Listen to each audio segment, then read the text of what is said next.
Amén, amados. Entonces, esta semana, como lo habíamos anunciado, tenemos el estudio de la parashá que se llama Vayetse.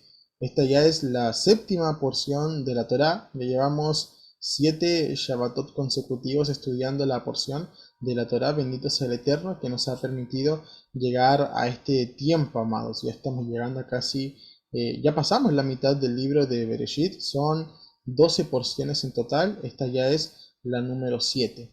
Así que vamos a comenzar con la administración del día de hoy, porque es mucha la sabiduría que el Eterno nos quiere regalar a cada momento. Cada año en el cual estamos estudiando la Torá, ¿verdad? Sabemos que estudiamos un ciclo, finalizamos, comenzamos con otro, y siempre el Eterno nos está dando esa fuente inagotable de sabiduría.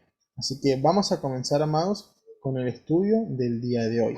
La parashá Vayetse, ¿verdad? Vamos a estudiar un momento muy importante de las escrituras. Este es un nexo primordial que nos va a permitir entender todo lo que viene a continuación. Esta es una de las porciones más especiales del libro de Bereshit, porque es una porción que así como empieza, termina.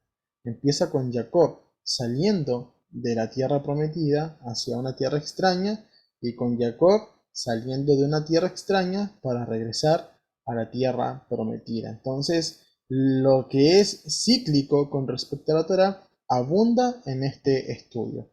Amén. Así que vamos a bendecir el nombre del Eterno. Bendito seas tú, Adonai Elohim, nuestro Rey del universo.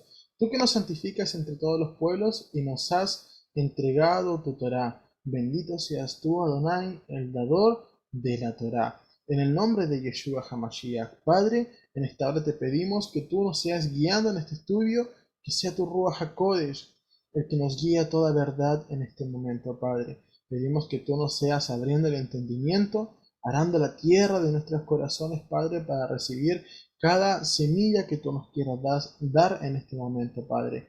Te damos gracias por el estudio y por la administración en el nombre de Yeshua HaMashiach.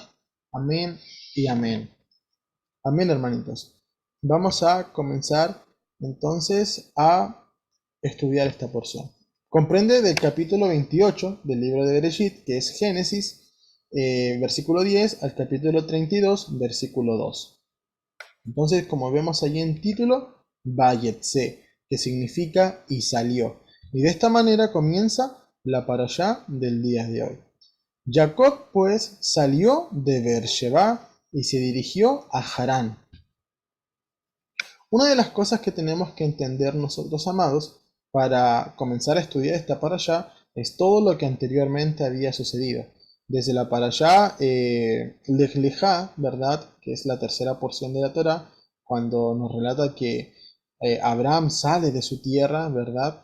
Abandona a su familia, abandona la casa de su padre, su lugar de origen, su nación, para ir detrás de la promesa de Adonai. Él sale de la tierra de Harán en ese momento para poder ir hacia la tierra prometida, hacia Canaán, ¿verdad? Y en este momento está ocurriendo algo contrario a eso. Uno de los herederos de la promesa, que es nuestra patriarca Jacob, está saliendo de la tierra prometida para ir hacia Harán, del lugar en el cual se le ordenó, ¿verdad?, a Abraham que saliera. Entonces, esto tiene algo muy profético para nuestros días. Dice así lo que está escrito.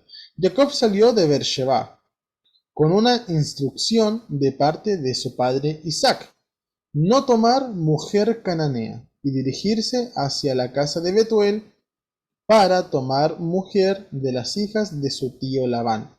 Sin embargo, también le dijo lo siguiente.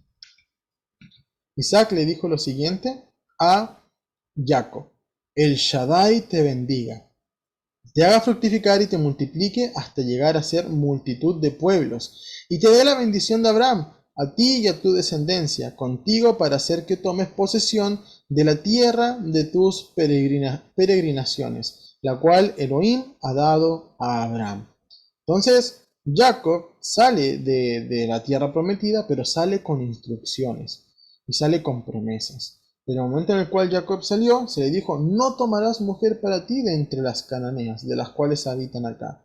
¿Verdad? La Torá nos relata que ese es el momento en el cual Esaú también se da cuenta de que su padre Isaac abominaba a la mujer cananea por todo lo que significa su idolatría. Así que él también en ese momento tomó como una de sus esposas, ¿verdad?, a una de las hijas de Ismael, ¿verdad?, que es hermano de Isaac. Pero el punto central de esta parashá es la vida de Jacob, la vida de nuestro patriarca Jacob, amados. Y lo que nos vamos a encontrar es que Isaac le está diciendo: el Shaddai te bendiga, y que él te dé la bendición prometida a Isaac. Entonces, él salía de su lugar con una instrucción y con una promesa. Algo tenía que salir a buscar: una esposa y la bendición del Eterno. Eso es algo que tenemos que nosotros reflexionar. Nosotros cuando estamos en parejas, cuando estamos en matrimonio, cuando elegimos una esposa o cuando una mujer escoge un esposo, tiene que buscar eso: una persona a la cual allegarse y que juntos puedan buscar la bendición del Eterno. Vamos a ver que Jacob salió en busca del Shaddai, de que el Shaddai le bendijera. Por eso vemos más adelante que al momento de luchar con el ángel de Adonai, ¿verdad?, le dice: declárame tu nombre y no te soltaré hasta que me bendigas. Este es uno de los versículos más mal interpretados de la Torá, ¿verdad? Cuando te dicen: lucha con el ángel, reclama tu bendición, pídele tu bendición, no lo sueltes hasta que te bendiga. Un montón de cosas así, ¿verdad? No, amados, no es así. Eso es hacer eisegesis, incorporar tus ideas a lo que el texto dice. Pero en realidad, Jacob en ese momento salió en busca de una bendición muy particular. No era cualquiera, no era dame bienes, dame autos, dame cosas. No, era la bendición de Abraham. ¿Ok? Entonces vamos a ver ese momento. En Bereshit capítulo 32, versículo 26 al 29 dice: entonces dijo: déjame que raya el alba, ¿verdad? El ángel de Adonai le dice a Jacob cuando estaban luchando: déjame que ya está amaneciendo. Y él dijo: no te dejaré si no me bendices. Y le dijo: ¿cuál es tu nombre? Y él respondió: Jacob. Y dijo: ya no se dirá tu nombre Jacob, sino Israel, porque has luchado con Elohim y con los hombres y has vencido. Entonces Jacob le preguntó y dijo: te ruego que me declares tu nombre. Y él respondió: ¿por qué preguntas mi nombre? Y lo bendijo allí, ¿verdad? Entonces, una de las cosas que tenemos que ver es que el momento en que Jacob salió en busca de esa bendición, lo que se le dio fue una nueva identidad. Ya no te llamarás Jacob, ahora serás Israel. ¿Y por qué Jacob tenía tanto interés que este hombre, verdad, que le estaba dando una nueva identidad? Porque ¿quién es el Shaddai? El Shaddai es Yeshua. Es una forma antropomórfica de Elohim manifestada en la Torá, en el Pentateuco, ¿verdad? Y el Brit Hadashah, el nuevo pacto, nos dice de que Yeshua es la imagen visible de Adonai. Entonces, ¿por qué Jacob estaba tan interesado en saber su nombre? Por lo que habíamos visto con anterioridad. Isaac le dijo: el Shaddai te bendiga. Eso estaba buscando, que el Shaddai le bendiciera. Y de hecho lo podemos ver 3 capítulos más adelante, donde se repite algo similar a esto. Dice: y le dijo Elohim: tu nombre es Jacob. No se llamará más tu nombre Jacob, sino Israel será tu nombre. Y llamó su nombre Israel. Después le dijo Elohim: yo soy el Shaddai. Fructifica y multiplícate. Una nación y una congregación de naciones procederá de ti, y reyes saldrán de tus lomos. Entonces, ese es el momento culmine en el cual se le declara la identidad: yo soy el Shaddai, y aquí está la bendición que tanto estaba buscando, la bendición de Abraham, ¿verdad? Tal cual como lo vemos acá al lado izquierdo, ¿verdad? En Bereshit 28 del 1 al 3. Y te dé la bendición de Abraham, que el Shaddai te bendiga y te dé la bendición de Abraham. ¿Cuál es la bendición de Abraham? Ya la habíamos visto, ¿verdad? En el capítulo 12 de Génesis, donde le dice: te bendeciré, haré naciones de tu descendencia, etcétera, etcétera. La que hemos visto todos los Shabbat consecutivos. Entonces, hemos de recordar que Abraham y Sara salieron de Harán. A Isaac no se le permitió ir a Harán. Recordamos que Rebeca tuvo que salir de Harán para venir hacia la tierra prometida y encontrarse con Isaac, ¿verdad? Entonces, ahora Jacob fue enviado hacia allá. ¿Por qué fue enviado hacia allá Jacob? ¿Qué tenía que hacer Jacob? ¿Qué tenía que dejarnos para la posteridad Jacob? Eso es lo que vamos a ir descubriendo conforme avanza esta parashá. Vamos a leer los siguientes versículos, ¿verdad? Un momento muy reconocido de las escrituras, que es cuando Jacob tiene esta visión en sueños. Dice así: Y llegado a cierto lugar, pasó allí la noche, porque ya el sol se había puesto. Tomó una piedra del lugar y la puso por su cabecera, ¿verdad? El texto lo narra así, por su cabecera, pero lo que tenemos que entender es que no era una cabecera, sino que eran piedras que estaban rodeando su cabeza mientras él dormía. En este contexto, amados, lo que está haciendo Jacob es esconderse de su hermano Saúl. Su hermano Saúl lo está buscando para matarlo. Él se está refugiando en ese lugar, haciendo una fortaleza alrededor de su cabeza para no ser encontrado. Entonces, y tuvo un sueño. He aquí una escalera apoyada en la tierra, cuya parte superior alcanzaba los cielos. Vemos una conexión entre tierra y cielos a través de una sola escalera. He aquí los ángeles de Elohim subían y bajaban por ella. Y he aquí Adonai estaba en pie sobre ella y dijo: Yo soy Adonai, Elohim de tu padre Abraham y Elohim de Isaac. La tierra sobre la que estás tendido te la daré a ti y a tu descendencia. Y tu descendencia será como el polvo de la tierra, y te extenderás hacia el mar, al oriente, al norte, hacia el Negev, y en ti y en tu descendencia serán benditas todas las familias de la tierra. He aquí yo estoy contigo y te guardaré donde quiera que vayas, y volveré a traerte a esta tierra, pues no te dejaré hasta que haya hecho lo que te he prometido. Despertó Jacob de su sueño y dijo: Ciertamente Adonai está en este lugar y yo no lo sabía. ¿Verdad?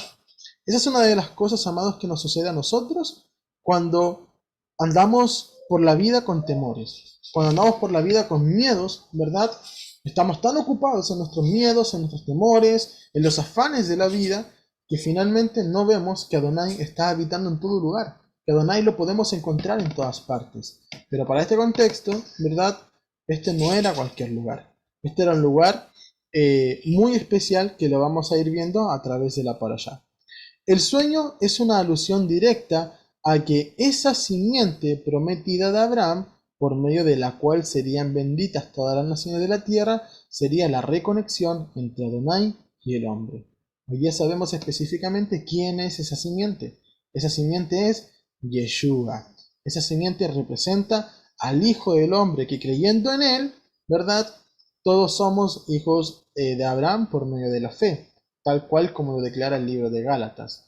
Entonces, con respecto a esto, se ha interpretado mucho a través de los sabios del judaísmo, los jajamim, ¿verdad? Han interpretado muchas cosas. Si la escalera, por ejemplo, representaba el monte Sinaí, si la escalera representaba el trono celestial, si la escalera representaba un sinfín de cosas, pero nuestro principal rabino, que es Yeshua HaMashiach, ¿verdad? Nuestro Mesías, nuestro Salvador, ha dado la interpretación a esto. Vemos en el libro de Juan, capítulo 1, versículo 51, lo siguiente. Y le dice: de cierto os digo, veréis el cielo abierto y a los ángeles de Elohim que ascienden y descienden sobre el Hijo del Hombre. Esa es la real interpretación. Es decir, Él sería esa escalera, esa reconexión entre el cielo y la tierra. Recordemos que todos nosotros estábamos destituidos de la gloria, estábamos divorciados de Adonai, estábamos ajenos a los pactos, a las promesas, a la ciudadanía de Israel, pero a través de Yeshua hemos venido a ser acercados a todo eso. Yeshua es nuestra reconexión con Adonai. Una de las cosas muy significativas de ese capítulo de Juan, ¿verdad? De Primera de Juan, que más adelante lo vamos a estar tocando nuevamente, ¿verdad? Es que Yeshua aparece en ese lugar y había un hombre, ¿verdad? Que estaba bajo una higuera. Entonces uno se pregunta: ¿qué estaba haciendo debajo de la higuera? ¿Y por qué cuando Yeshua le dice: te vi desde lejos que estabas allí debajo de la higuera? Porque este hombre vino a creer en ese momento en Yeshua. El texto no nos ofrece mucho, pero el contexto nos dice un poco más. Debajo de las higueras es donde los judíos, ¿verdad?, se reposaban a poder estudiar la Torá. Una de las interpretaciones es que precisamente Natanael en ese momento estaba estudiando este mismo pasaje de las Escrituras y sin saberlo, Yeshua estaba ahí mismo para poder interpretarle lo que él estaba leyendo. Por eso le cita eso. Le dice: he aquí, ¿verdad?, un hebreo en el cual, un israelita en el cual no hay engaño, ¿verdad? Y en esta porción vamos a ver muchos tipos de engaños. Labán, ¿verdad?, que engaña a Jacob, Jacob engañando a Labán, etcétera. Y luego le dice, y de cierto os digo, que veréis el cielo abierto y a los ángeles de Elohim que ascienden y descienden sobre el Hijo del Hombre. Natanael en ese momento vino a creer en Yeshua, que le dio la interpretación a lo que estaba leyendo. Vamos entonces a continuar, amados, con lo que nos entrega esta porción. Vamos a hablar un poquito acerca de la descendencia. Lo que Elohim le dice a Isaac es lo siguiente. En Bereshit 26:4, multiplicaré tu descendencia como las estrellas de los cielos. Daré a tu descendencia todas estas tierras y todas las naciones de la tierra serán benditas en tu simiente. Entonces vemos de que Adonai, ¿verdad?, compara la descendencia de Isaac como las estrellas, mientras que a Jacob le dice, y tu descendencia será como el polvo de la tierra y te extenderás hacia el mar, ¿verdad? Lo compara con el polvo de la tierra, con la arena del mar. Luego dice, pero tú mismo dijiste, de cierto te haré bien y pondré tu descendencia como la arena del mar, que por tanta no se puede contar. Entonces, ¿cuál es esa interpretación, verdad? Primero, sabemos de que las estrellas están allí permaneciendo para siempre. Permanecen para siempre. Tú sales hacia afuera, ves las estrellas y todos los días ves las constelaciones. Y eso es lo que reafirma que la descendencia de Israel es como las estrellas, que permanece para siempre. Mientras que cuando a Jacob le dice, y tu descendencia será como el polvo, es decir, como la tierra, y se extenderá hacia el mar, eso todavía es más profético, porque el mar representa las naciones, el mar representa todo el mundo gentil, ¿verdad? Entonces el pueblo de Israel sería como el polvo, ¿verdad? Como la tierra, y se extendería incluso más allá hasta las naciones. Y es así como hoy día todos nosotros, en los confines de la tierra, nos alcanza esta bendición. Mientras que Isaac está relacionado a las estrellas, Jacob se relaciona al polvo de la tierra y la arena del mar, la tierra representando a Israel, ¿verdad? La tierra de Israel, y el mar a las naciones. Hacia allí se extendería la descendencia de Isaac. Entonces, veíamos de que Jacob, ¿verdad? Al momento de tener ese sueño, había llegado a cierto lugar. A cierto lugar lo menciona la escritura. Y llegando a un cierto lugar pasó allí la noche, porque ya el sol se había puesto, tomó una piedra del lugar y la puso por su cabecera y se tendió en aquel sitio. Vemos en Bereshit capítulo 22, versículo 4, una situación bastante similar. De hecho se ocupa la misma palabra, el mismo hebraísmo para cierto lugar, que es cuando Abraham se está dirigiendo con Isaac para poder ofrecerlo como holocausto, cuando Adonai se lo había pedido como sacrificio.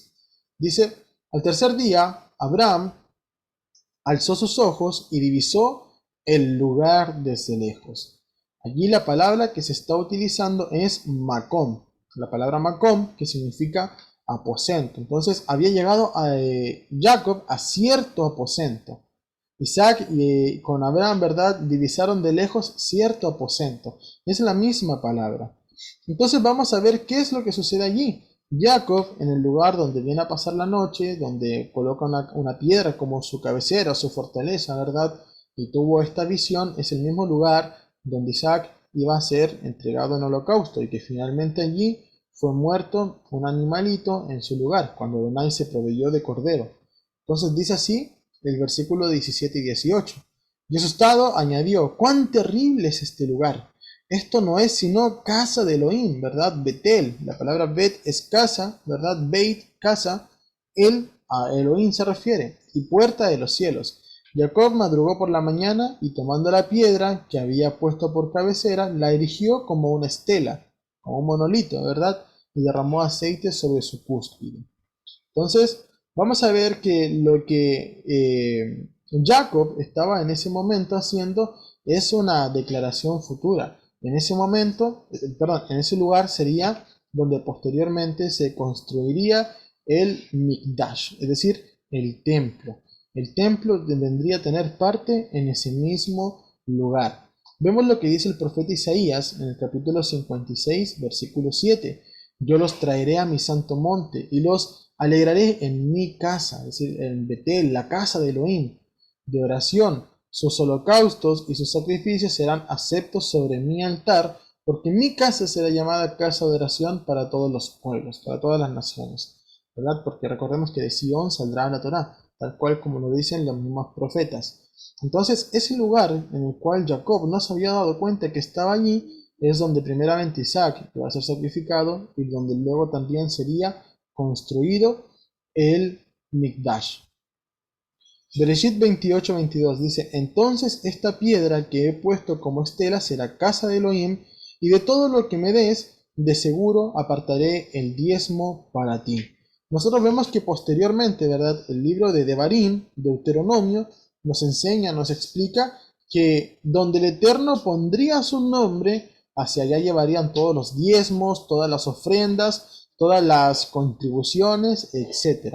Entonces, lo que Jacob estaba haciendo en este momento, declarar que en ese lugar sería la casa de Elohim, sería construido, ¿verdad?, el Mikdash, y que a ese lugar se llevarían los diezmos posteriormente. Toda la descendencia de Jacob llevaría sus diezmos. Sabemos que hay 3 especies de diezmos y serían llevados hacia ese lugar, amados. Entonces, es muy importante que nosotros tengamos este antecedente en cuenta y lo profética que es la escritura. Vamos a ver el voto que hace Jacob, porque esto nos revela la esencia de Yeshua. Esto nos revela quién es Yeshua realmente. Uno de los rudimentos principales de Arca de Salvación, ¿verdad?, es que Yeshua es Adonai. Y veamos cómo se interpreta esto a través de esta porción de la Torá. Dice el versículo 20-21. Jacob hizo un voto solemne diciendo: Si Elohim estuviera conmigo y me protegiera en este camino que ando, y me diera pan para comer y vestido para vestir, y yo volviera en paz a la casa de mi padre, ¿verdad?, es decir, a su lugar de origen, a Beersheba, de donde él salió, y Adonai llegará a ser mi Elohim. Entonces, ese es su voto. Si Adonai le cuida, le da de comer, le da vestido y lo trae de vuelta, entonces Adonai será su Elohim, es decir, a él servirá, a él buscará. Entonces, vamos a ver, esta es la traducción que podemos obtener de Biblias contemporáneas, como lo son la BTX, Reina Valera, etc. Pero vamos a ver una traducción aramea de este escrito.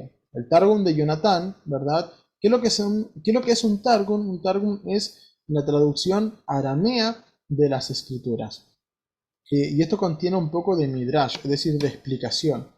Entonces dice así en el mismo pasaje: Y Jacob hizo un voto, diciendo: Si la palabra de Adonai es mi ayudador, y me guarda de derramar sangre inocente, de adoración extraña y de conversar impuro, por este camino voy, y me dará de comer pan y ropa de vestir, y me llevará en paz a la casa de mi padre, Adonai será mi Elohim. Una de las cosas que encontramos allí es que dice: si la palabra de Elohim hace esto. ¿Quién es esa palabra de Elohim? Ese es Yeshua. En hebreo se dice la dabar, en arameo la menra, ¿verdad? En griego el logos, en español decimos el verbo, ¿verdad? Pero ¿quién es esa palabra de Elohim que se ha hecho carne? Esa es Yeshua.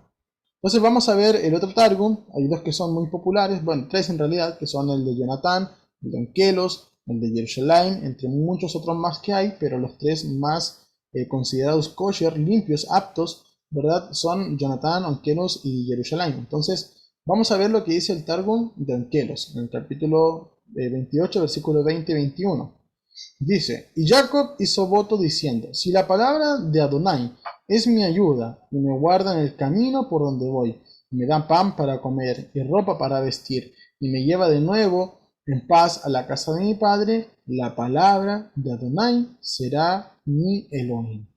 Entonces, esto es una de las cosas que nosotros tenemos que considerar, que de qué manera lo vivían, de qué manera lo sentían, ¿verdad?, los judíos del primer siglo, aquellos que anduvieron con Yeshua, ¿verdad?, y que tenían todo este conocimiento de la Torá, tenían todo este conocimiento de los Targum, ¿verdad?, porque ellos hablaban en arameo, estudiaban en arameo, ¿verdad? Y ese es uno de los discípulos de Yeshua, Juan, Yohanan. Miren lo que escribió en Juan capítulo 1, versículo 1. En un principio era el logos, ¿verdad?, el verbo, la dabar, la menra, la palabra. Y el logos estaba ante Elohim, y Elohim era el logos. Entonces, de esta manera es como nosotros también tenemos que tenerlo, esta percepción, que la palabra de Adonai, que es Yeshua, es también nuestro Elohim. Vamos a ver que Jacob, ¿verdad? Luego de salir de Beersheba, pasar la noche en aquel lugar, tener esta visión, él sigue emprendiendo el viaje, pero ahora de una manera distinta. Ya no con miedo porque Saúl era su perseguidor, sino que ahora ya estaba confiado. Confiado en que Adonai se le apareció y le dijo: yo estoy contigo, yo te guardaré, yo te haré que de ti desciendan naciones, etcétera. Todo lo que acabamos de ver. Entonces, en el capítulo 29, los primeros versículos, encontramos lo siguiente: el pozo de aguas vivas. Dice: Jacob entonces prosiguió con presteza su viaje, y fue a tierra de los hijos de Oriente, y miró, y en campo abierto vio un pozo y 3 rebaños de ovejas sesteando junto a él, porque de aquel pozo solían abrevar a los rebaños, y una gran piedra tapaba la boca del pozo. Entonces vemos ese escenario. Lo primero que se encontró en Oriente, ¿verdad? Jacob, al momento de llegar a ese lugar, es un pozo, ¿verdad? Tapado por una piedra, es decir, hay algo que beber allí, pero está cerrado. Algo impide que tú puedas tomar de eso. Entonces, ¿qué es lo que había alrededor? 3 rebaños en ese lugar. Vamos a ver cuál es la interpretación de este pasaje. El pozo de aguas vivas, ¿verdad? Siempre nos representa la Torá. Ya lo vimos en la Parashá Toldot, las porciones anteriores, ¿verdad? Isaac abriendo los pozos que había abierto Abraham anteriormente, cómo esto significa la Torá, representa las aguas vivas que tenemos que beber, representa Yeshua, ¿verdad? Que es la Torá viviente. Él dijo que el que beba de él no volverá a tener sed. Y encontramos también 3 rebaños, y estos rebaños estarían representando a las tribus de Judá, Benjamín y Leví. ¿Qué tienen estas 3 tribus? En similitud, ¿verdad? Que ambas, que las 3, ¿verdad? Componen lo que es el reino de Judá. Sabemos que el momento en el cual el reino en conjunto, todo el reino de Israel, fue dividido, 3 tribus permanecieron en el reino del sur, que son la tribu de Judá, luego la tribu de Benjamín, y los levitas permanecieron allí porque allí estaba el templo y ellos ministraban dentro del templo. Entonces vemos esas 3 tribus en conjunto. Y una de las cosas que tenemos que entender es que hasta nuestros días el reino del sur, es decir, la casa de Judá, vale decir los judíos también, han preservado la Torá, la instrucción divina, hasta nuestros días. Entonces vamos a ver qué es lo que sucede. Hay una persona que irrumpe en esta historia y cambia todo este contexto. Vemos solamente la casa de Judá en ese lugar, pero alguien llega, ¿verdad? Y todo esto cambia. Jacob dice lo siguiente: hermanos, ¿de dónde sois? Y respondieron: somos de Harán. Les pregunto: ¿conocéis a Labán, hijo de Nacor? Contestaron: lo conocemos. Y les dijo: ¿está en Shalom? Y ellos dijeron: en Shalom, en paz. Y aquí su hija Raquel viene con el rebaño. Entonces, vemos que hay 2 cosas: que Labán, ¿verdad?, está en Shalom. Y vemos también que Raquel viene con el rebaño. Es decir, hay una conexión entre ese Shalom que traería Raquel. Y dice: él dijo: mirad, todavía es pleno día, y aún no es tiempo de recoger el ganado. Abrevad a las ovejas y dejadlas pastar. Entonces, tan solo imaginémonos en ese momento, amados. Jacob recién preguntando cosas, recién conociendo a estos personajes y ya dándoles instrucciones. Oye, todavía es temprano, ¿por qué van a encerrar a las ovejas? Dejen que las ovejas coman, dejen que las ovejas pasten, que beban, ¿verdad? ¿Qué le responden estos hombres? Pero ellos dijeron: no podemos hasta que se reúnan todos los rebaños. Entonces rodeamos la piedra de sobre la boca del pozo y abrevamos a las ovejas. Estaba él aún hablando con ellos cuando llegó Raquel con el rebaño de su padre, pues ella era la pastora. Y sucedió que cuando Jacob vio a Raquel, hija de Labán, hermano de su madre, y el rebaño de Labán, hermano de su madre, Jacob se acercó y rodó la piedra de sobre la boca del pozo y abrevó el ganado de Labán, el hermano de su madre. Entonces tenemos que ir comprendiendo esta historia, amados. Primero Jacob ve un pozo clausurado, cerrado, con una piedra arriba, nadie puede beber de allí, ¿verdad? Y habían 3 rebaños, que ya dijimos que eran la casa de Judá, ¿verdad? Las tribus de Judá, Benjamín y Leví. Pero para este momento llega Raquel. Llega Raquel y entonces es cuando Jacob se acerca, quita él solo la piedra. Los pastores anteriores le habían dicho: no, tenemos que esperar que se reúnan todos De ahí recién quitaríamos la piedra, es decir, entre todos ellos. Pero va Jacob y quita la piedra él solito, para que las ovejas puedan beber, ¿verdad? ¿Qué es lo que sucede en este momento? Tenemos que entender las figuras proféticas de la Torá para entender su perfecta interpretación. Raquel personifica a la casa de Israel. Ya la casa de Judá estaba junto al pozo, pero ahora llegaría la casa de Israel. Pero ¿por qué Raquel, o Rachel, verdad, como es en hebreo, personifica la casa de Israel? Ella es la madre de Joseph, ¿verdad? Joseph sería el primogénito de Raquel, sería el que abriría su matriz, su primer hijo, y es la abuela de Efraín. Recordemos que José tuvo dos hijos, Efraín y Manasés. Nosotros nos conocemos por ser la casa de Efraín, la casa de Israel. Vean lo que dice el profeta Jeremías en el capítulo 31, versículo 15.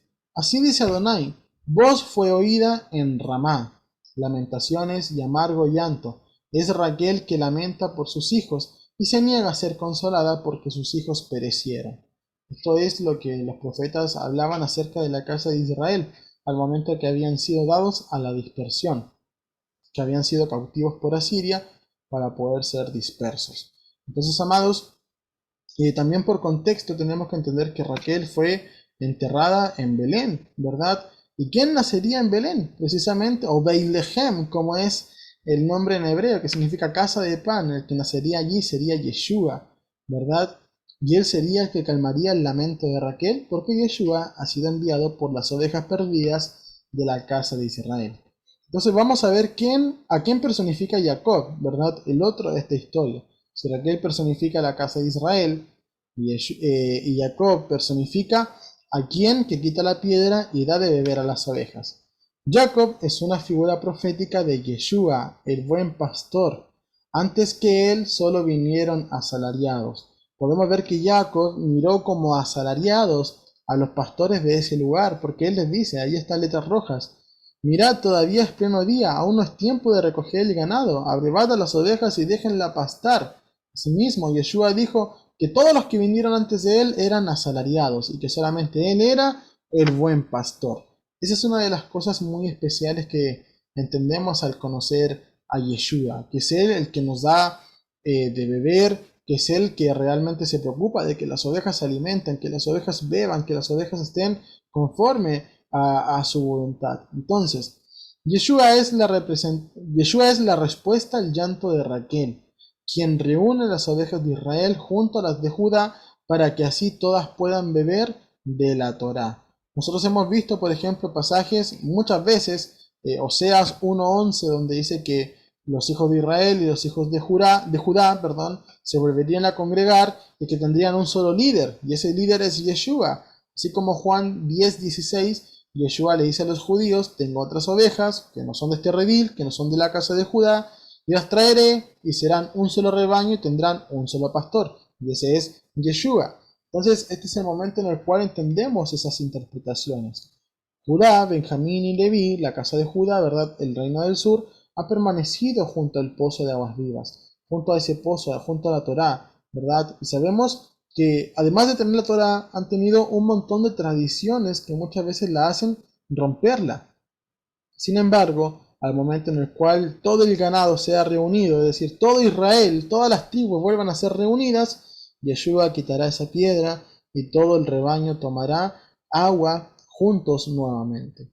Vamos a seguir avanzando porque es tan profética esta porción, amados, que nos ayuda a entender los tiempos en los cuales estamos viviendo. Primero tenemos que detenernos a ver ese carácter de la novia, ese carácter que la Torá nos enseña de la novia. Uno de los rasgos significativos de las mujeres de los Sadik, ¿quiénes son los Sadik? Los justos de la Torá, ¿verdad? Es que siempre las encontramos junto al pozo. Debemos tener estas cualidades como novia de Yeshua, pertenecer a la familia de Abraham y permanecer junto al pozo, la Torá de vida. Ahí vemos, por ejemplo, cuando Eliezer fue a buscar una esposa para Isaac, ¿dónde encontró a Rebeca? La encontró buscando agua del pozo, ¿verdad? Buscando de la Torá. Eso es lo que nos representa aquello. Cuando Jacob, ¿verdad?, llega a cercanías de Harán, ¿a quién se encuentra? A Raquel, que venía aquí a darle de beber a las ovejas. ¿De dónde? Del pozo. Vemos que cuando Moshe se encuentra con Séfora, ¿verdad?, también precisamente la encuentra junto al pozo. Entonces eso nos representa a nosotros, la Torá. Nosotros como varones, ¿verdad? Tenemos que buscar mujeres que nos acerquen a la Torá, que nos acerquen a la instrucción del Padre. Y es así como tendremos un buen respaldo, tendremos esa ayuda idónea. Y para toda la congregación, para toda la casa de Israel, Yeshua también viene a buscar una novia. ¿Y cómo tiene que estar esa novia? Si nosotros decimos ser la novia, tenemos que ser de la familia de Abraham. ¿Cómo podemos ser de la familia de Abraham? Siendo, ¿verdad? Creyendo en Yeshua, como lo dice el libro de Gálatas. ¿Y cómo tenemos que permanecer? Junto al pozo. ¿Cuál es el pozo? La Torá. Y es por eso que constantemente tenemos que estudiar de las escrituras. Hay una situación que ocurre en el libro de Lucas, ¿verdad? Que es cuando Yeshua le pide de beber a una samaritana, ¿verdad? La samaritana, ¿qué es lo primero que le dice? Toma, aquí está, toma, bebe. No, le dice, ¿por qué te daría de beber? Si tú eres judío, yo soy samaritana, tú sabes que no nos llevamos. Yeshua le dice, si supieras quién te habla, tú me pedirías de beber a mí. Y el que beba de mí no volverá a tener sed. Y él dice, yo quiero de esa agua. ¿Verdad? Luego Yeshua le dice, has tenido 5 maridos y el que tienes ahora no es ninguno de ellos. Él se refiere a la Torá, los 5 libros de la Torá, que eran los 5 maridos que Samaria tuvo anteriormente, pero que se habían apartado de eso. Entonces vemos todo ese cumplimiento profético. Vemos que nosotros, siendo ese samaritano, ¿verdad? Samaria es la capital del reino del norte, ¿verdad? Tenemos que venir a ser de la familia de Abraham, creyendo en Yeshua y permanecer junto al pozo para que Él nos encuentre de esta manera. Entonces, amados, todo se va relacionando en la escritura, todo se va compactando una cosa con otra y nos trae esta revelación. Ahora vamos retomando la historia de Jacob. ¿Qué sucede con Jacob y Raquel? Algo imprevisto para muchos, ¿verdad?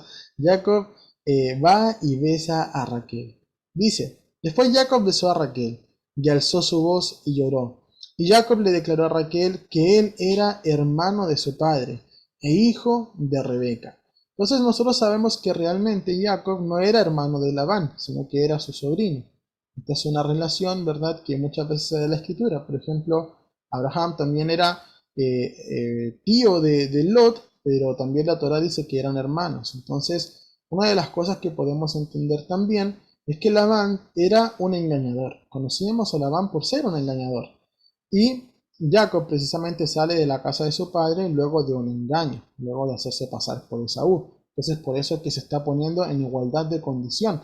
Y esto es muy profético porque más adelante la misma Raquel sería la que notaría la diferencia entre su padre y su esposo. Entonces, vemos que allí dice que él era hermano de su padre, es decir, hermano de Labán, cuando realmente sabemos que es su sobrino. Y ella corrió y lo declaró a su padre. Ella fue y contó todas estas cosas a Labán. Y ahí entendemos por qué a su padre y no a su madre. Precisamente la Torá nombra esto para hacernos una alusión a que su madre para este tiempo ya había muerto. Entonces el versículo 13 dice, aconteció que cuando Labán oyó la noticia acerca de Jacob, el hijo de su hermana, corrió a su encuentro, lo abrazó y lo besó efusivamente, y lo llevó a su casa. Él contó a Labán todas estas cosas, y Labán le dijo, ciertamente hueso mío y carne mía eres, y habitó con él los días de un mes. Entonces, cuando no entendemos bien el contexto de esta situación, vamos a entender de que Labán lo recibió muy feliz, ¿verdad? Pero la situación es totalmente la contraria. Lo que pasa es que Labán, al momento de ir a abrazar a Jacob, es porque él está recordando cuando Eliezer, el siervo de Abraham, fue a buscar a Rebeca como esposa para Isaac. ¿Cómo fue Eliezer? Fue con camellos, fue con regalos, ¿verdad? Fue con joyas, fue con oro, con plata. Entonces Labán era lo mismo que estaba esperando. Él decía, si el siervo de Abraham vino en esas condiciones a buscar esposa para, para el hijo de su señor, imagínense entonces cómo vendrá el nieto, ¿verdad? Vendrá con más joyas, vendrá con más oro. Y bueno, para este momento, Jacob venía con las manos vacías. Es precisamente por eso que él llora. Dice que besó a Raquel, alzó su voz y lloró. ¿Por qué lloró? Porque no tenía nada para poder ofrecerle. Entonces vamos a ver esta situación más pausada. Jacob llora porque no tiene ningún regalo para cortejar a Raquel, así como Eliezer llevó regalos para Rebeca anteriormente. Vemos que Labán abraza efusivamente a Jacob para ver si tenía con él regalos, como antes bien Eliezer.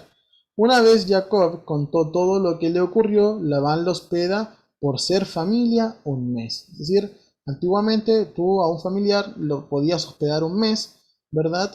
Que era como lo más óptimo, lo más bien visto por la sociedad, hospedar a alguien un mes. Entonces, es por eso que él le dice, bueno, no trajiste nada, ciertamente hueso mío y carne mía eres, entonces habitaron un mes juntos. Es decir, eres mi familia, no le puedo hacer nada, tengo que hospedarte un mes. Eso es lo que realmente debe interpretarse de ese pasaje. Entonces vamos a ver que en este momento Jacob pide la mano de Raquel. Jacob pide la mano de Raquel a Labán a cambio de 7 años de trabajo. Raquel, tu hija, la menor. Eso es lo que Jacob le dice.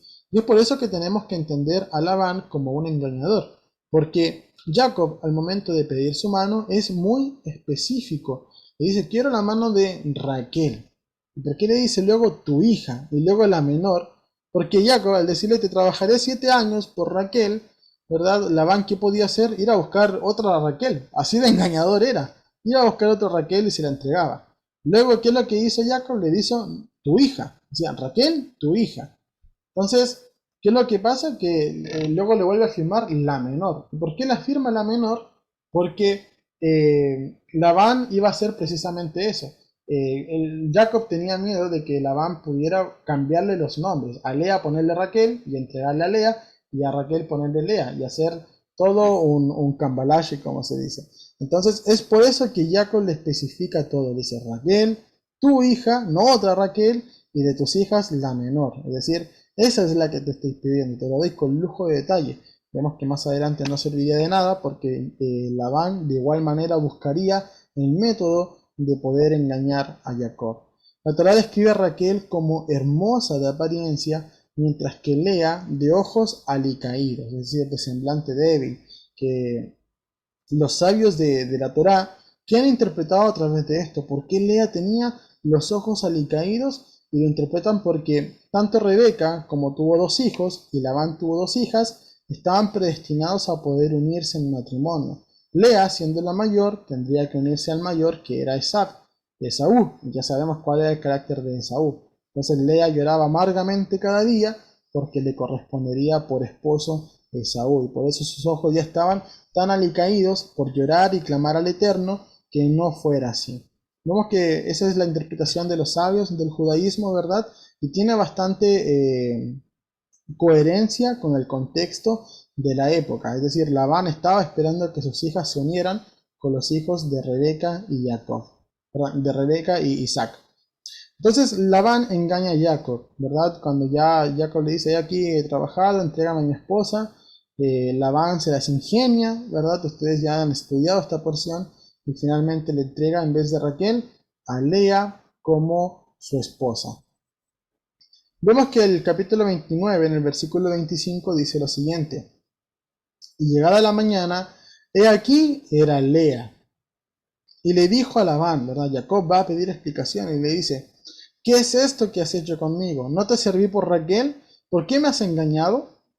Y Labán dijo, no se hace así en nuestro lugar, de dar a la más joven antes que la primogénita. ¿Por qué Labán le dice esas palabras? Luego de que Jacob le dice, oye, me engañaste.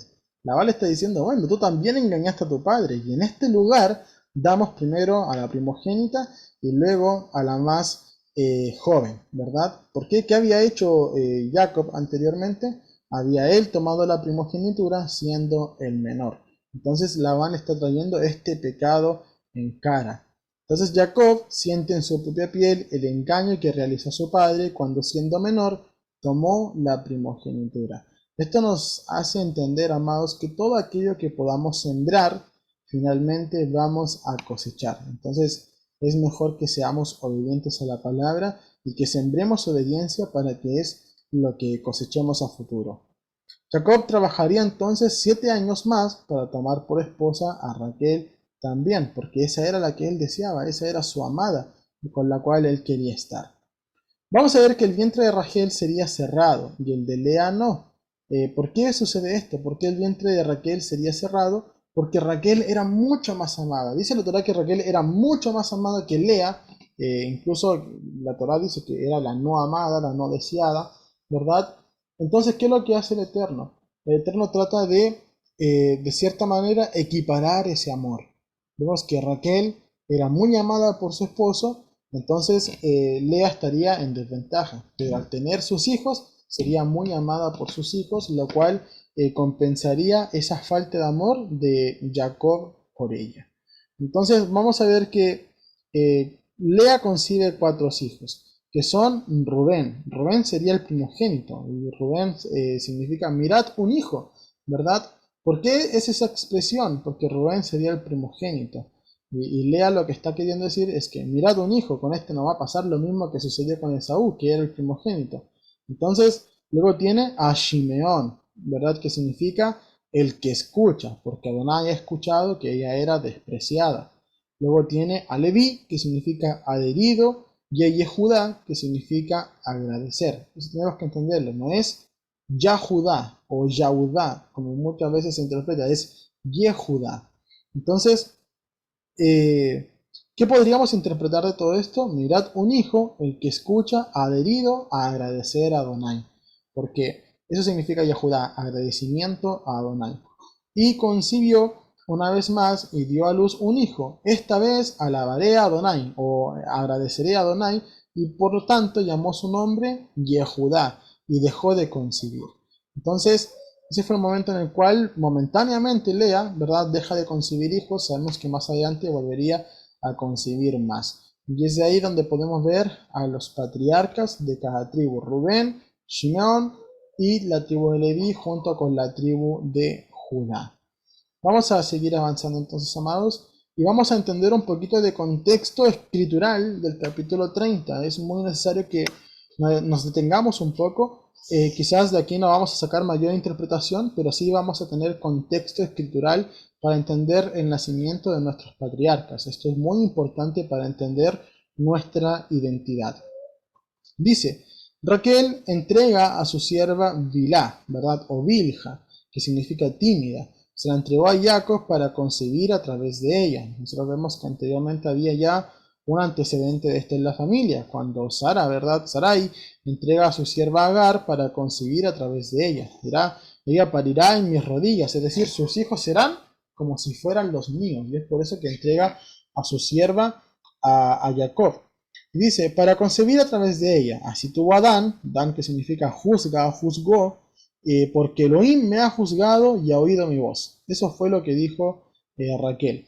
Y también concibió un segundo hijo llamado Neftalí, que significa mi lucha, porque con luchas de Elohim he luchado contra mi hermana y he vencido. Eso es lo que declaraba Raquel para ese momento, que al poder tener hijos a través de su sierva, había vencido a su hermana. Luego, al ver esto, Lea también entregó a su sierva Silpa. Silpa significa chorrear o gotear, ¿verdad?, a Jacob, y concibió por medio de ella dos hijos, que serían Gad, ¿verdad?, que viene de la palabra Galat, que significa amontonar, vencer, reunir, y luego nació Asher. Asher significa dichoso, feliz, porque por la dicha me felicitarán mis hijas. Ese es el contexto de estos cuatro patriarcas, Dan, Neftalí, Gad y Asher.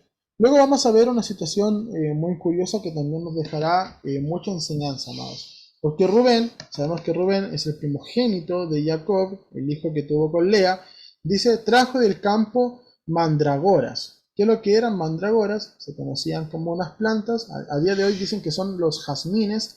Otros hacen alusión a otro tipo de flor, de planta que tiene una raíz un tanto peculiar, pero el fin es que se utilizaban para poder concebir, que ayudaba a fomentar el poder quedar embarazada. Entonces, Rubén trajo del campo mandragoras, ¿verdad? ¿Y a quién se las dio? Se las dio a su madre. ¿Pero a qué se las daría a su madre si su madre ya había concebido 4 hijos? Porque Rubén sabía, ¿verdad? Y estaba tan estrellado con su madre Lea, la amaba tanto que sabía que ella quería concebir más hijos. Entonces, ¿qué es lo que sucede? Que Raquel va y se las pide a Lea, se las pide a cambio de una noche con Jacob, ¿verdad? Lea le dice, tú me has quitado a mi marido y ahora quieres que te dé las mandragoras que me ha traído mi hijo. Y Raquel le ofrece que pase la noche con Jacob a cambio de esas mandragoras. Este es el momento en el que Raquel perdió su derecho a ser sepultada junto a Jacob. ¿Y por qué? Porque menospreció pasar la noche con su marido, entregándose a su hermana Lea. Además, era su turno de concebir.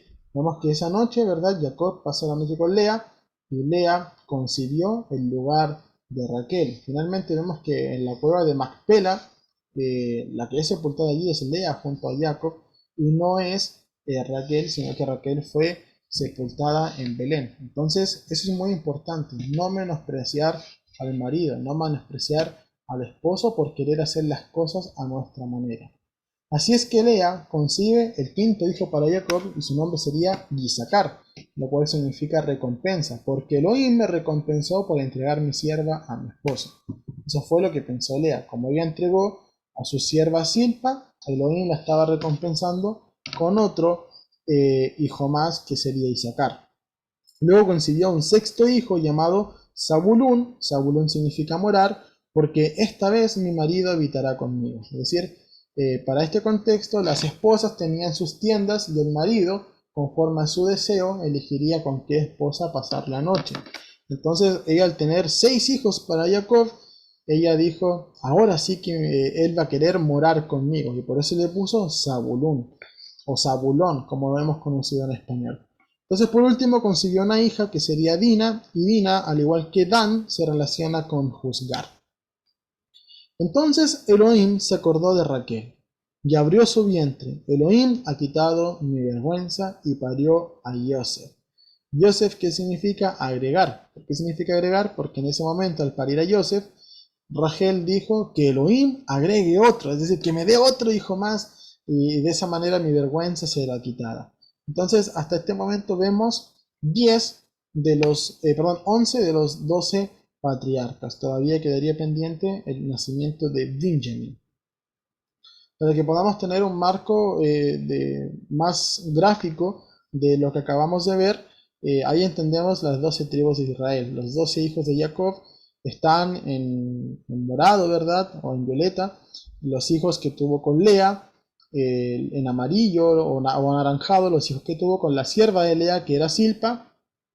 En verde están los hijos que tuvo con Bilha, que era sierva de Raquel, y de azul están los hijos que tuvo con Raquel, que eran Joseph, y posteriormente vamos a ver en siguientes estudios el nacimiento de Benjamín, que trágicamente traería también la muerte de Raquel.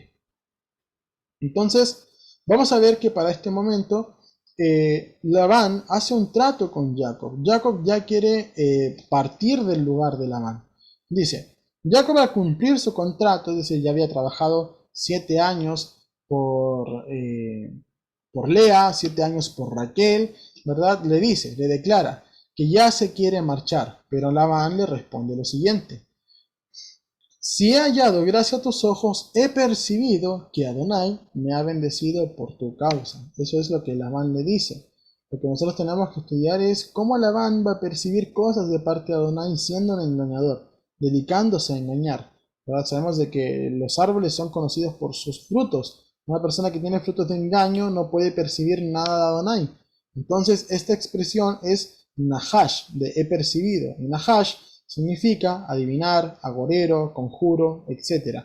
Por lo que sabemos que esa percepción no venía de parte de Adonai.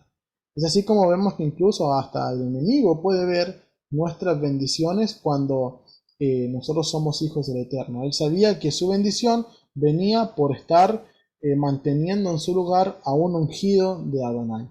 Es por eso que entendemos que cuando hay un hijo de Adonai, la bendición se propaga a todos los que habitan allí y a todo el lugar en donde éste mora. Hacen un trato, Labán quitaría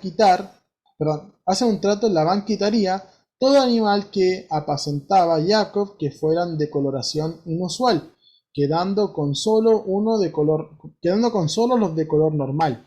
Y desde ahora en adelante todos los que nacieren de color inusual serían propiedad de Jacob. En eso consistiría el trato, ¿verdad? Que en términos humanos sabemos de que era totalmente conveniente para Labán, además de que el apunte a que eran sin ningún color inusual, eran animales enfermos. Eso es lo que hablan los sabios de la Torá.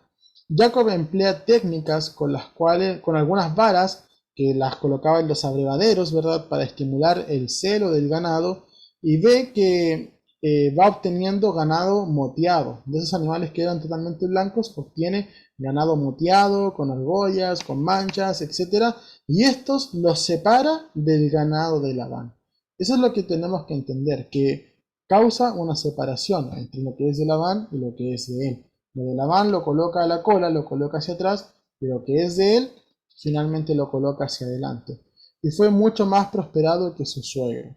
Entonces, hay muchas interpretaciones que se puedan dar a los animales que eran moteados, los animales que eran blancos, a las varas que puso en los abrevaderos, etcétera. Pero lo que tenemos que entender que más que las varas, que más la coloración de los animales, ¿verdad? Fue la emuná que tuvo Jacob. ¿Realmente las ramas habrán tenido alguna alta influencia? Más bien fue la emuná con la cual obraba Jacob. Recordemos que Jacob esperaba ser prosperado, ser sustentado por el Eterno y luego dirigirse de vuelta a la casa de su padre. Jacob, todos los años que estuvo habitando en Harán junto a Labán, siempre añoró volver a Beersheba, volver a la casa de su padre, a los 7 pozos, o al pozo de 7, ¿verdad? Que significa Beersheba. Entonces veamos lo que dice también el Brit Hachá en el libro de Santiago, capítulo 5, versículo 14. Dice: ¿está alguno enfermo entre vosotros? Llame a los ancianos de la iglesia y oren por él, ungiéndole con aceite en el nombre del Adón. Y la oración de fe salvará al enfermo, y el Adón lo levantará, y si hubiese cometido pecados, le serán perdonados. Entonces vemos que hay un medio que es ungir con aceite, pero finalmente lo que sana sería la oración de fe. Asimismo, Jacob empleó varios medios, varios métodos, y las varas, las separaciones, animales adelante, animales atrás, etcétera, pero finalmente lo que le hizo prosperar fue su emuná, su fidelidad, su firmeza, su confianza. No había cómo tener animales moteados de puros animales blancos, ¿verdad? Que no tuvieran ninguna coloración inusual, pero finalmente Jacob, por su emuná, logró ser bendecido de parte del Eterno. Entonces, Jacob había hecho un voto y era hora de que él lo pudiera cumplir.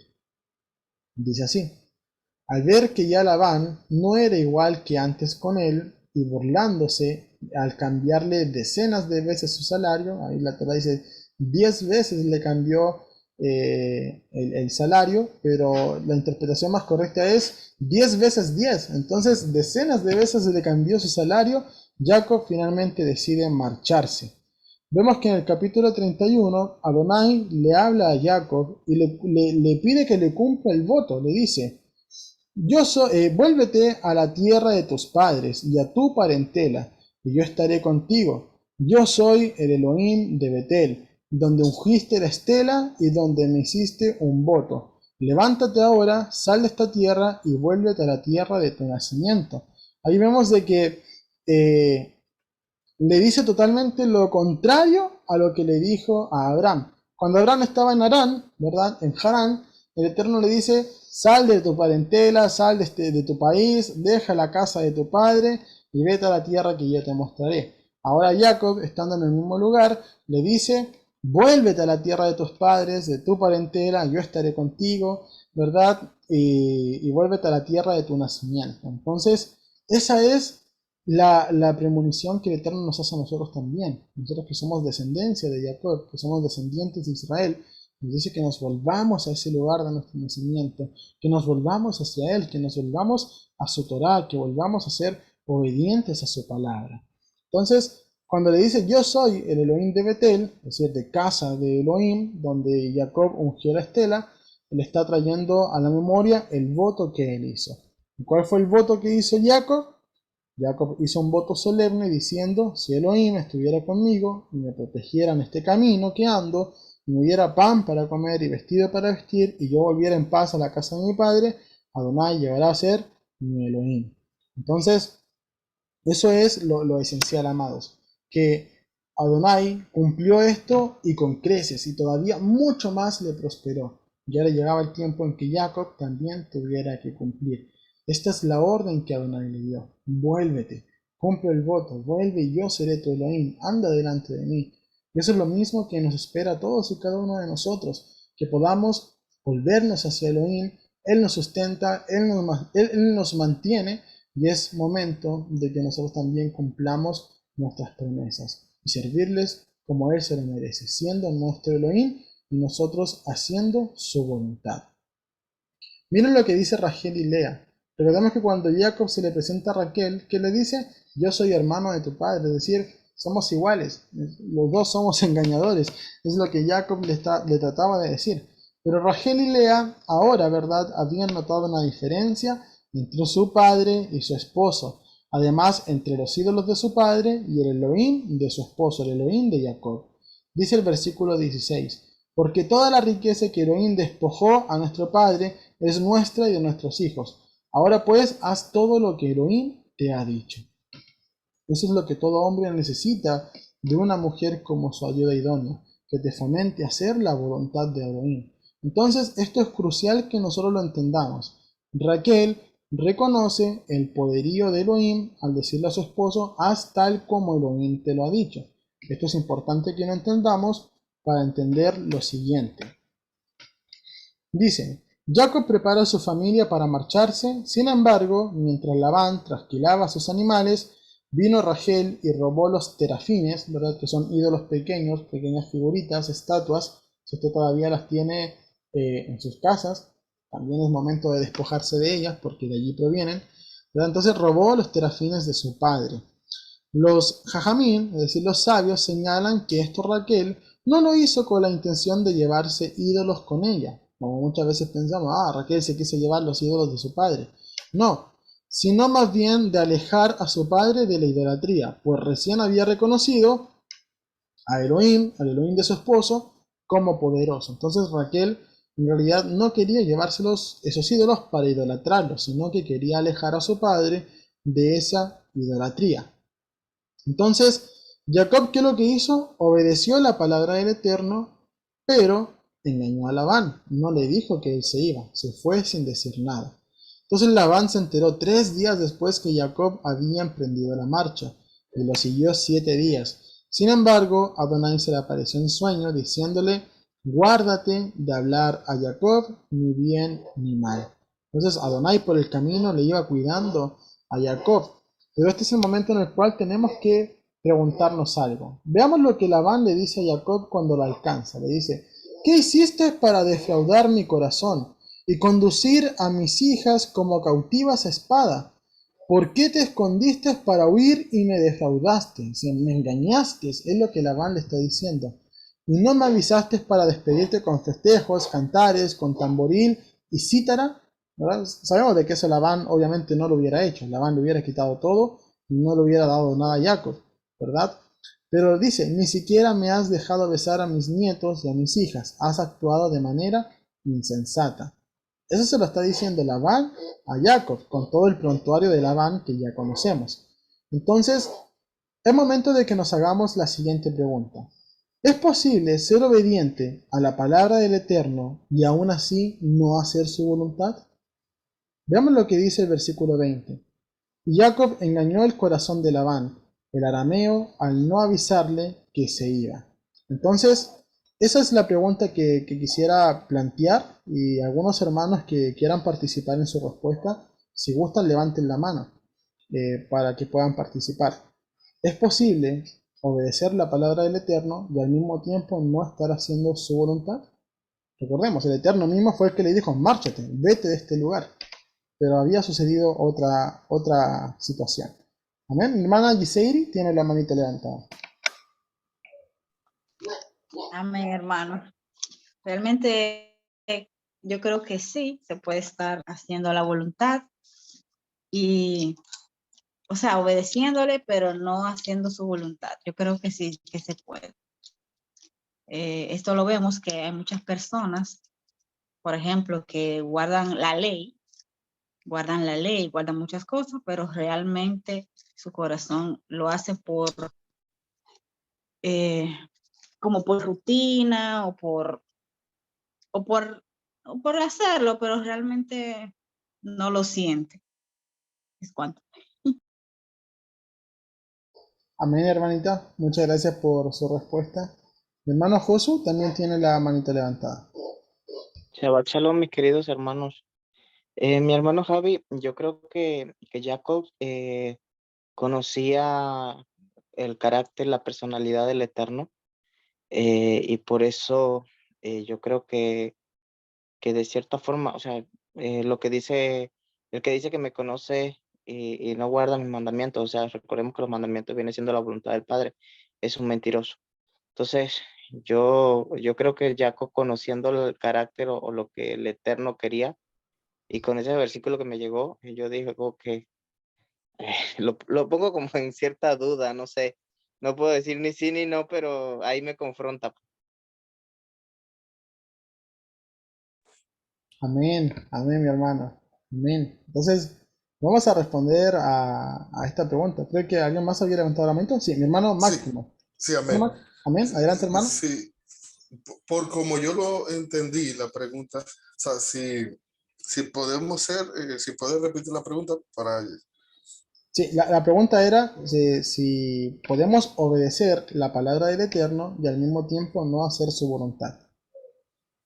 Bueno, poniendo el ejemplo de la mentira que él hizo, pero al mismo tiempo el Eterno le pidió que saliera. Eso fue. Bueno, yo entiendo que sí, porque si yo cojo por el ejemplo, porque todo hay que verlo desde el punto de vista del propósito del Eterno, que es el que ve más allá. Tú dirás porque el no matarás, sabemos que es malo, y el mismo Señor dice que no matarás, pero él mismo te dice a ti, te entregué a toda esta gente, aniquila a todo el mundo. Él ve más allá, llegó tal vez hasta la coronilla, su paciencia, y él dijo ya, quién sabe cuántos años, mucho antes de llegar a Israel, el Señor estaba aguantando todas las insensateces de ese pueblo, hasta que dijo ya, yo sé que eso yo diría que como en todo, él hizo un juicio, y, y en verdad así lo interpreté yo, la pregunta, creo que sí, viendo desde el punto de vista del propósito de nuestro don, no desde el punto de vista de nosotros, sí. Creo que no se contradice, a mi entender. Amén, hermano. Amén. Muchas gracias por su respuesta también. Mi hermana Janet tiene también la manita levantada. Amén, amén, hermanos. Bueno, yo creo que sí se puede obedecer, pero sin hacer la voluntad del Eterno, ¿verdad? Porque vemos como fue Saúl, obedeció que fuera y destruyera a los amalecitas, pero no hizo la voluntad del Eterno porque a fin de cuentas trajo las primicias y lo bueno del ganado, entonces obedeció, pero no hizo la voluntad del Eterno. Entonces, sí se puede hacer eso. Amén. Amén, hermanita. Muy buen ejemplo también. Muchas gracias. Mi hermana Gelmari o mi hermana Isabel, no sé quién anda por allí. También tiene la manita levantada. Shalom, hermanito Javi. Bueno, sí, sí, podemos ver también lo que hizo Rebeca, que ella pensó que obedeció al padre pensando que estaba haciendo la voluntad de nuestro Abba. Cuando hizo todo lo que hizo, pues que hizo que Jacob ocupara el lugar de Esaú de esa manera. ¿Ves? Entonces ella pensó que estaba haciendo, ella estaba obedeciendo y creyendo que estaba haciendo la voluntad de nuestro Padre cuando no era así, porque eso no era la voluntad de nuestro Abba. Ella tenía que esperar lo que el Padre iba a hacer en ese momento. Amén, hermana. Amén. También muy buen ejemplo. Y bueno, vamos a darle la última oportunidad a mi hermanito Alex para seguir con la administración. Adelante, hermano Alex. Amén, mi hermano. Yo lo que digo es lo siguiente, por ejemplo, en ese tema. Podemos hacer, vamos a decir, obedecer al Eterno, pero en el camino hacer las cosas fuera de su voluntad. Por ejemplo, Shaul, el rey Shaul, cuando el Eterno le envió para que, o sea, matara, vamos a decir, a todos los habitantes de una tal tierra, no me acuerdo muy bien, pero él dejó vivo a unos cuantos de ellos. O sea, fue y lo hizo, pero no lo hizo completamente, no hizo conforme a la voluntad del Eterno. Amén, amén, hermanitos. Amén. Son muy buenas respuestas todas, amados. Les agradezco por su participación. Una de las cosas que vamos a entender nosotros y que esto nos va a confrontar, pero a todos los que estamos acá reunidos el día de hoy y a los que lo vean grabado más adelante también, es que muchas veces decimos yo guardo la Torá y entendemos por guardar Torá obedecer los mandamientos. Y es aquí cuando la parashá nos confronta a todos y nos enseña que guardar Torá para seguir la instrucción del Creador va más allá de simplemente poner por obra los mandamientos. Entonces, respondiendo a la pregunta, ¿es posible ser obediente a la palabra del Eterno y aún así no hacer su voluntad? Por supuesto que es posible, amados. Vamos a ver que el mismo Creador le ordenó a Jacob irse. Él le dijo, toma tus cosas y vete a la tierra, sal de esta tierra, ve a la tierra en la cual naciste, ¿verdad? Pero ¿cuál fue el problema? Que nunca le dijo que engañara a Labán. Nunca le dijo, para irte tienes que engañar a Labán. Entonces, en términos de emuná, en términos de fe, el fin nunca justificará los medios. Vamos a llevar esta misma situación a ejemplos más cotidianos. Por ejemplo, sucede que viene la fiesta de Pesaj y hay que guardar un Shabbat alto, ¿verdad? Hay que guardar Shabbat alto y muchos dirán, voy a decirle a mi jefe en el trabajo que tal día tengo médico para que me dé el día libre. Total, voy a hacer una mentira, pero con el fin de poder guardar el día de Shabbat alto.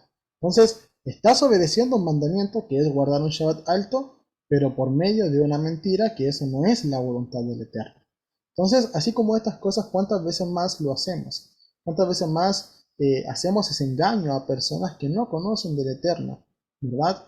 Pero ¿qué pasa al momento de que seamos descubiertos? Seremos confrontados, seremos encarados y seremos vistos como defraudadores, como engañadores. Y la palabra dice, tú que enseñas de la ley, ¿por qué no te enseñas a ti mismo? Que transgrediendo los mandamientos, blasfemas, es blasfemado el nombre del Eterno entre los gentiles. Y precisamente eso es lo que está pasando en este momento, ¿verdad? Que Labán viene y confronta a Jacob siendo siervo del Altísimo, diciéndole, tú eres un engañador, tú me defraudaste, ¿verdad? Sabemos de que Labán jamás hubiera despedido a Jacob con festejos, cantares, tamboril, cítara, ¿verdad? Pero la gente es lo que va a ver, que él no le permitió despedirse de sus hijas, de sus nietos, ¿verdad? Y de esa manera el nombre de Elohim es blasfemado entre los gentiles. Entonces, en términos de fe, el fin nunca justificará los medios, es decir, no podemos engañar ni romper un mandamiento para poder cumplir otro. Queriendo hacer un bien, ¿verdad? También se puede pecar. Vamos a ver la situación ahora de Raquel, ¿verdad? Que sacó los ídolos de su padre queriendo hacer un bien para que éste se alejara de la idolatría. Y Labán, al venir por ello, se da cuenta del mal que había hecho. Raquel ve que viene Labán, Labán comienza a inspeccionar todas las cosas de Jacob, ¿verdad? No encuentra sus ídolos por ninguna parte. Raquel los esconde, ¿verdad? En la montura del camello. Ella se sube encima, le dice, mira, no me puedo salir de acá porque estoy en mis días menstruales, ¿verdad? Ahí sigue engañando, ¿verdad? El pecado, ¿qué es lo que hace? El pecado hace que sigamos pecando. Un pecado se cubre con otro y de esa manera entramos en un círculo vicioso. Encubrir el pecado mintiendo y encubrir el pecado trae muerte, porque la consecuencia del pecado es la muerte. Entonces, vean lo que dice el versículo 32. Dice, pero aquel con quien hayes tus dioses, Jacob le está diciendo a Labán, el que tenga tus dioses, que no viva delante de nuestros hermanos, examina que tengo de lo tuyo y tómala contigo. Porque Jacob en este momento no sabía que Raquel los había hurtado, y es por eso que vemos que en el camino finalmente Raquel muere. Raquel fallece, ¿verdad? Porque estas palabras que había dicho Jacob se hacen realidad.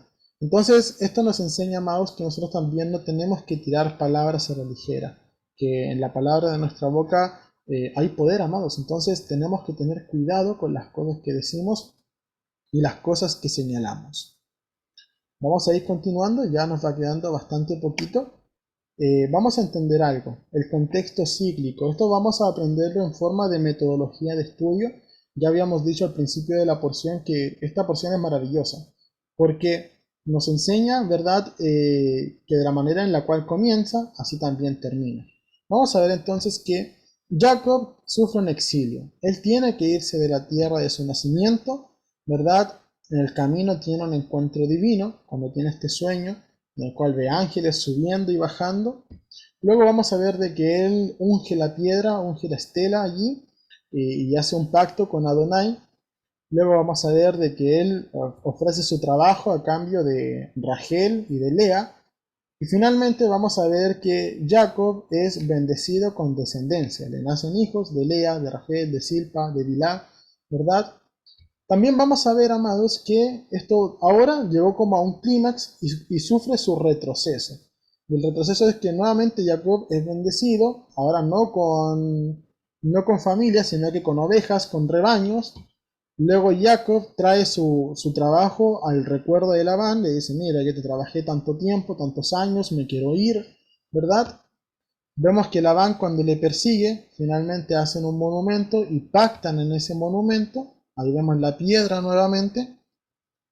Y luego tiene un encuentro divino, como dice la Torá, que al momento en el cual Jacob iba entrando a la tierra de Canaán, ángeles salieron a su encuentro. Y finalmente Jacob vuelve a la tierra de su nacimiento. Entonces vemos de que esta porción es cíclica, pero solamente hay un antecedente que no tiene comparación. Y ese antecedente es el nacimiento de Joseph. Todos los nacimientos están relacionados. Rubén, ¿verdad? Con Leví, con Judá. Vemos que luego Dan también está relacionado con otro y así. Pero el único que está aislado es el de Joseph. Y este acontecimiento es el eje central de esta porción de la Torá. Es un eje cíclico. Y sabemos que Joseph es una figura profética de Yeshua. Yeshua vino primeramente como un siervo sufriente. Se le conoce como Yeshua ben Yosef, Yeshua hijo de José, ¿verdad? Que tuvo que venir a padecer por nosotros, así también como Joseph primero padeció en Egipto para luego volverse un rey y dar el sustento a todos sus hermanos. Entonces, eso es un contexto cíclico que nos enseña a poder examinar con mayor detención las porciones de la Torá. Ahora vamos a ver la personificación de Israel a través de Jacob. Vemos que Jacob, ¿verdad?, sale de su tierra a una tierra extraña, que es Harán. Allí tiene esposas, se multiplica, lo someten a trabajo duro, ¿verdad? Tiene que trabajar para Labán, sale con gran riqueza de ese lugar, es perseguido por Labán, pero el Eterno interviene para que pueda llegar en Shalom a la tierra de Canaán. Precisamente esto sería lo mismo que sucedería más adelante con el pueblo de Israel. El pueblo de Israel sale de su tierra a una tierra extraña, se multiplica allí, lo someten a trabajo duro, sale con gran riqueza de ese lugar, que era Egipto, ¿verdad? Y es perseguido por Faraón, pero el Eterno interviene para que pueda llegar en Shalom a la tierra de Canaán. Entonces, así, amados, como vamos entendiendo la porción de esta Torá, y vamos viendo que el Eterno tiene todo en su control y que todo se va entrelazando entre sí. Uno de los mayores aprendizajes que podemos tomar el día de hoy es a poder aprender nuestra vida, aprender cuando sufrimos momentos difíciles y aprender de esos eventos cíclicos que nos llevan a esos momentos difíciles y cambiar esa monotonía, ¿verdad? Para que finalmente podamos convertir nuestro lamento en felicidad delante del Eterno, tal cual como lo hizo Jacob. Es momento de que podamos cumplir nuestros votos al Eterno y que podamos servirle como lo que es, como nuestro Elohim, como Yeshua, nuestro Elohim. Así que, amados, aprendamos también que el fin nunca justificará los medios a la hora de poner por obra los mandamientos de la Torá. Así que, amados, esta ha sido la porción Vayetse.